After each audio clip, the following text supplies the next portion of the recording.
काजल, आज होली है, किससे खेलेगी होली और किससे लगवाएगी रंग? मैं खेलूंगी होली और नहीं लगवाना मुझे जेल में। मैं तो बस लेट पीस खाऊंगी, खपड़ा।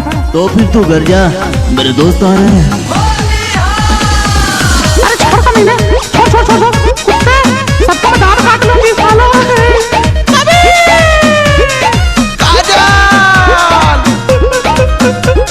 काजल क्या हुआ?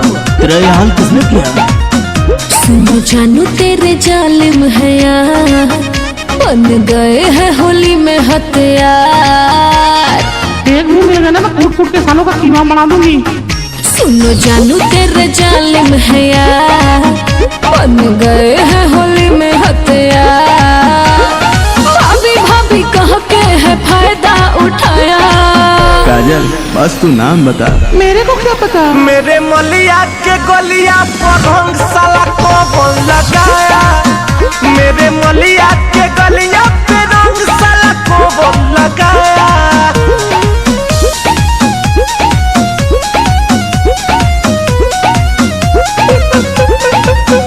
मत रो काजल, एक को चीर के मारूंगा।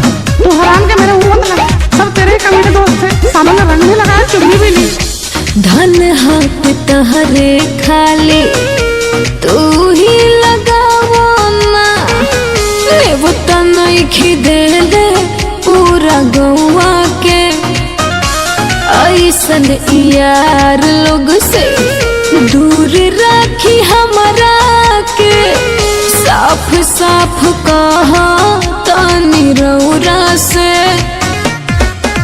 सुना होलिया में ऊंच नीच होखबे करेला, बुरा जानी मानो हमर धन।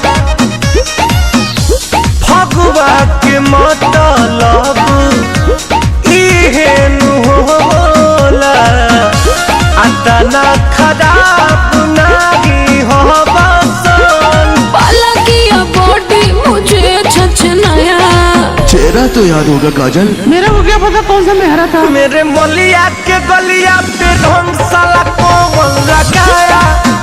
मेरे मलिया के गलिया पे रंग साला कौन लगाया?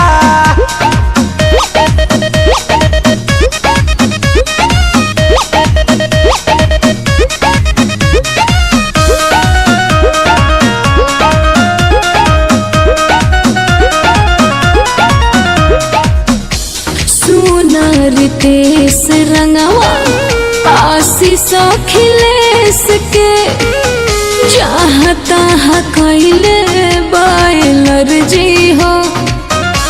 रहन से डालित लोग तो माना नहीं करती, बाकी काम कैले बड़े फर्जी हो। जानता नियो ना हन के संगी बहने पढ़ले, नान्हे पढ़ के हुए बदमाश हो। जहबनाज घटना तुहरा संगे घटल बा, ओ कनी के ले हम कलाश हो। सबके सब है फ्रेंड तेरे एक नंबर बेहया। काजल सुन, आज से दोस्ती खत्म। मेरे मलिया के गलिया पर रंग साला कौन लगाया?